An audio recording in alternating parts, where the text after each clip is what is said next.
Yo, what's up, everybody? Welcome to another week of virtual Sunday school. I am in my Disney room, wearing my Mickey Mouse hat, so you know I am doing my best quarantine life. So one of these days, we are going to have a student ministry app where Isaac and Melissa and Holly can just give y'all content straight to you. But for now, we're still doing YouTube. I know not a ton of y'all are able to watch this every single Sunday morning, but that's okay. All right. So for those of you who are watching, thank you so much. Hopefully this message is encouraging. And yeah, so one of my favorite, I guess, passages in Scripture is in Romans chapter 12, verses 9 through like 12 or 13. Really like that whole section, that whole passage is just really, really good. And I read it from the New Living Translation. Some of y'all might have the ESV or the NIV or the CEB or whatever the heck y'all got. But in the NLT, I just love, like, it's like the phrasing, wording of it is like one of my favorite, most like encouraging, but also convicting and challenging just passages on what it means to love other people. And how to love other people, and really just like what that looks like. So yeah, so I'm going to just walk through this passage, talk a little bit about it. This video probably won't be super long, but hey, that's okay. I don't really talk, or I try not to talk for a long time. So, Romans chapter 12, verse 9 says, I will read the whole thing, and then I'll do like a breakdown of like 4 different verses, all right? It says, don't just pretend to love others, really love them. Hate what is wrong, hold tightly to what is good. Love each other with genuine affection, and take delight in honoring each other. Never be lazy, but work hard and serve the Lord enthusiastically. Rejoice in our confident hope, be patient in trouble, and keep on praying. Whenever God's people are in need, be ready to help them. Always be eager to practice hospitality. One of, I guess, like my like defining life verses, or something that is just constantly in my head, is verse 9, the very first verse that this starts with. And it says, don't just pretend to love others, really love them. I at my core am a people pleaser. If you know anything about the Enneagram, I am a Enneagram 9, which is basically a peacekeeper. And I love peace. I hate really disagreeing with people. I'm very chill. So if I am with a group of people and they say, where do you want to eat? I say, you choose. And whenever someone else chooses, I am never like, oh man, this dude said McDonald's, but I really wanted Chick-fil-A. Whenever I get to McDonald's, I'm like 100% in my head, yes, McDonald's, I am all here for this, because this other person wants McDonald's, so I will too. But if someone else says, actually, I want Subway, I might have been wanting chicken nuggets, but by the time I get to Subway, I'm fully invested in being in getting the sandwich, because I just work very well with other people. But whenever it's not fast food, whenever it's like other things like, I don't know, racism, or people just being mean. Like, my biggest pet peeve is bullies, is people picking on people or making fun of other people because they're at a disadvantage, like whatever. I always, at my core, will root for the underdog. But there's a lot of times, just whether with people that are joking, and it can be like slightly mean, it's something that I like wouldn't say out loud, but there's a lot of times whenever someone else might say it, and I don't call someone out because I want it to be easy, and I don't want drama, I don't like conflict, I just want to just chill. And so I think whenever like I don't speak up, or I don't say things to other people, that I'm loving them through that. And really, that's not love. Real love would be me calling out someone's backwards views, or calling out things that aren't cool. Whenever I don't speak up, really I'm not showing love in that way. And so like, so like this idea of don't just pretend to love other people, a lot of times I can just put on a smile and just go with the flow and go through the motions. And if there's anything about 2020, I think everyone's defining 2020 theme is just going to be going through the motions. Like, these past 9 months have felt pretty much the same. And I think everyone just operates at a 5 or 6, like on a scale of 10, and we just do life, and we're just going, we're in the zone, we're just cruising. Nothing's really great, nothing's really bad, it's just all the same. And so whenever we are stuck in this monotonous kind of just going through the motions cycle of life, while that might help us avoid pain or avoid struggle or avoid whatever, it also hurts us from really showing love, because love is a choice and it is a decision that you make. Like, if you were to love somebody, you have to choose and decide to love somebody. Like, love takes work.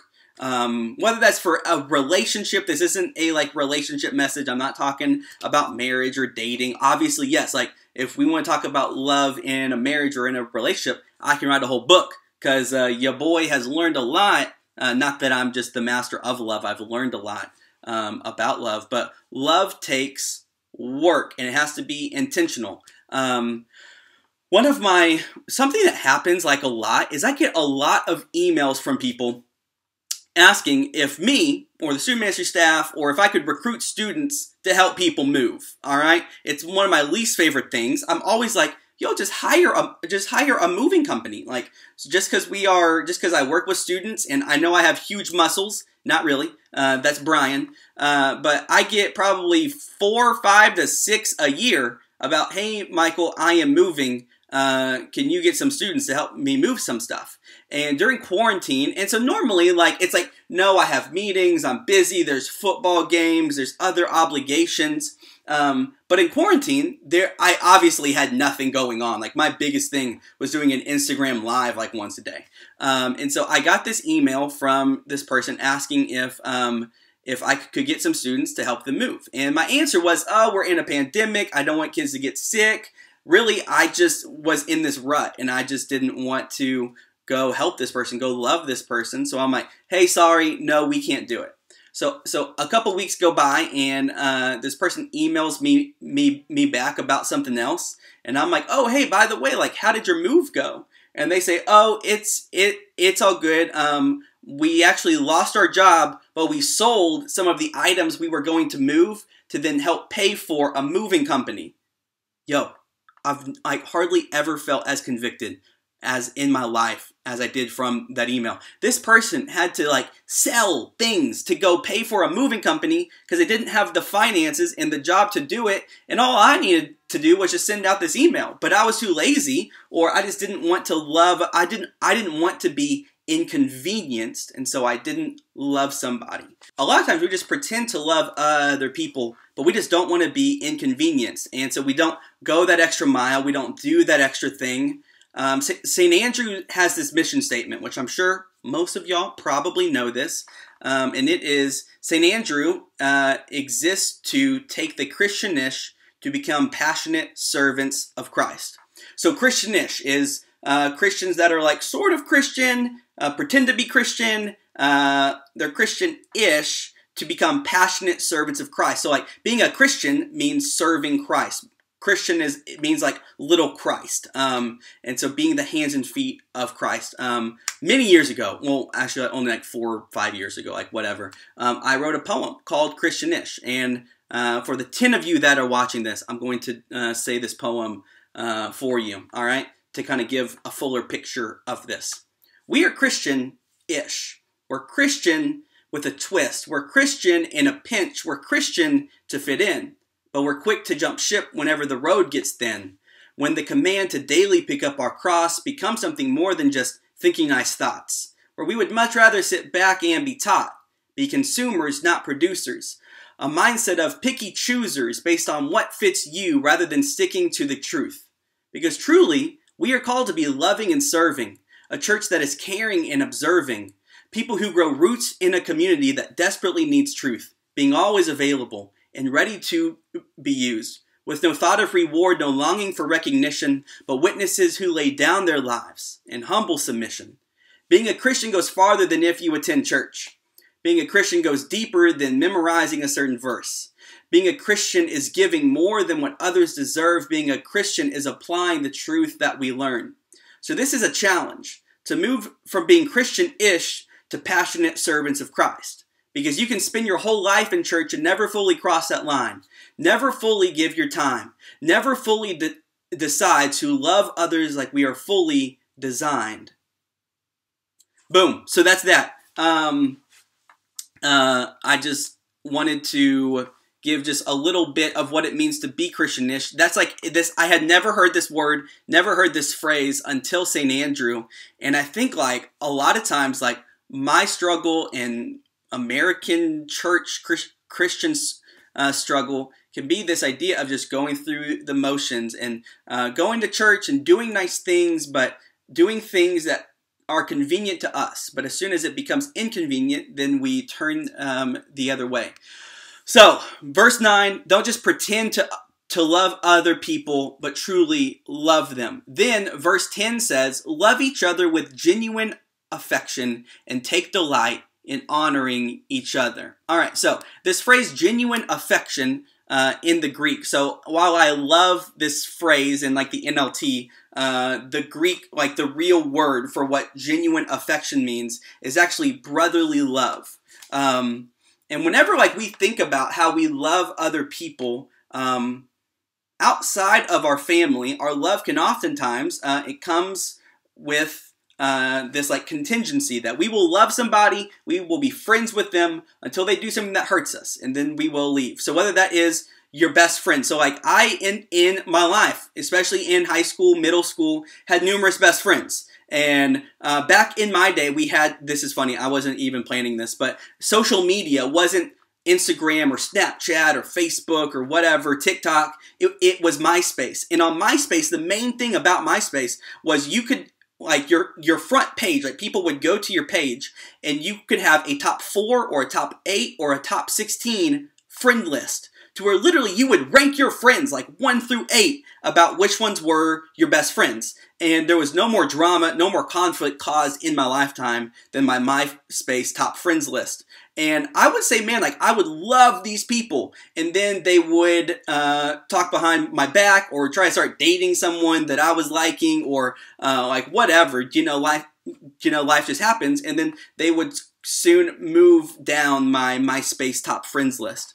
But whenever Paul here is writing about this term of genuine affection, of brotherly affection, brotherly, sisterly, it generally means family affection, is the way that you love your family is different than the way that you love your friends, because family can't leave. Like, you will always be tied to your family. And odds are you have had a lot of disagreements with your brothers, your sisters, your mom and dad, but you get over it because they are your family. My brother, I will always remember this. He was in middle school. I was in high school. It's probably like 9th grade. He was in 7th grade or 10th grade. He was in 8th grade.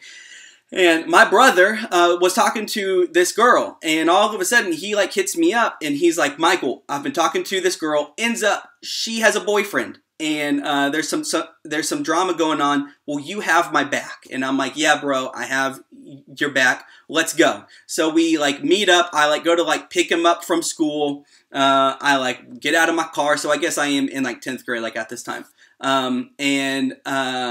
So I go up ready to fight, even though I'm only 5'6". I've never been in a fight like in my life, but it's my brother, and I'm willing to go to war, go to battle, go to fight for him. And I look, and this dude that was whatever, his like the girlfriend's boyfriend, was someone that I played baseball with. That was like a top 4 best friend in my life. And I'm like, instantly, I'm like, yo, what the heck do I do? Do I choose my baseball player friend, or do I choose my brother? And I chose my brother. And my baseball player friend was like, yo, your brother has been over the line, like saying all of this bad stuff about my brother. And while that might have been true, at that moment, I couldn't side with my friend. I had to side with my brother.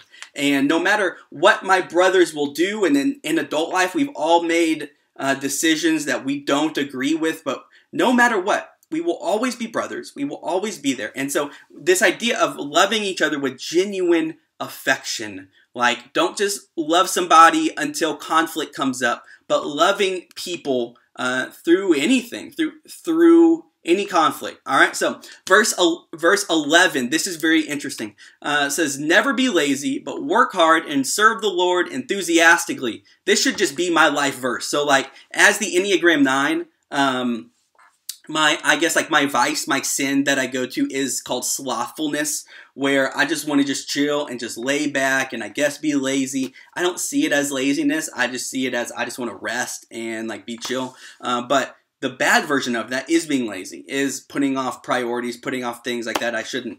So never be lazy, but work hard and serve the Lord enthusiastically. Right now in this pandemic, it can be hard to serve the Lord enthusiastically. You might go to Lighthouse, go to 412, talk to your friends about Jesus, but are you enthusiastic about that? I am a optimistic person through and through. I try to exude optimism and joy just in my life, but there are times where I'm not feeling it. I'm not feeling being optimistic or being this bright ray of a sunshine, like whatever. And so this idea of serving the Lord enthusiastically is interesting because sometimes you're just not enthusiastic. So how do you become enthusiastic about serving God? Well, the actual word of this word enthusiastically, of this word enthusiasm in the Greek, all right? I'm getting really nerdy here, but oh well, all right? In the Greek means in, so E-N, theos, which is interesting because I named my son Theo. So theos is T-H-E-O-S, which means in God. All right? So basically what this verse is saying is you become enthusiastic, you become optimistic whenever you are in God. So whenever you are in God, whenever you spend time with God, whenever you are in God's presence, then you become enthusiastic and then you want to serve Him enthusiastically. So there's no amount of willpower or optimism or changing your perspective that will let you serve the Lord enthusiastically. All it takes is you being in God, being in His presence, spending time with Him. So then verse 12 kind of lines up with that. It says, rejoice in our confident hope, be patient in trouble, and keep on praying. Be patient in trouble. Be patient in 2020. Be patient whenever your expectations change and milestones change and life changes, and keep on praying. So if you keep on praying, that means that you are being in God. You will keep on praying and being in God, which will allow you to serve God enthusiastically. Prayer is the secret to life. I'm just being real. Something that I take very seriously, and I think that's a big part of why I display joy and enthusiasm.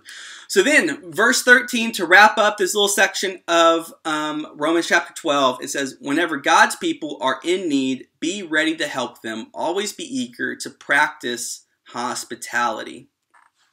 So always be ready to practice hospitality. Always be ready to help other people. As the church, it is our job to be the hands and feet of Jesus, to help others. And so this really fits into, don't just pretend to love other people, but truly love them. Like whenever we are ready to help other people, whenever we are ready to be inconvenienced, to go the extra mile, to stretch ourselves, to go help someone move, to go whenever someone is having a bad time, have an hour-long phone call, like reach out to other people whenever we are not just focused on ourselves, not just pretending to love others, but really love them. That's like what it means to be the church, to be a Christian, to not be Christianish, but to be a passionate servant of Christ. Yeah, so that is my message. I think that if you read this verse, these 4 verses, this passage, every single day for the next week, for the next month, your life would be better. I think that there's so much truth and wisdom in this. Like the idea of truly loving other people, not just pretending to love other people, to show them with genuine brotherly affection, family affection, like not just loving other people if they do something for you, to keep on praying whenever you need hope, to rejoice through everything, and to always be ready to help other people. Those are just like huge life, monumental, like perspective changing focuses. So yeah, y'all are awesome. Have a great Sunday, and I'll see y'all later.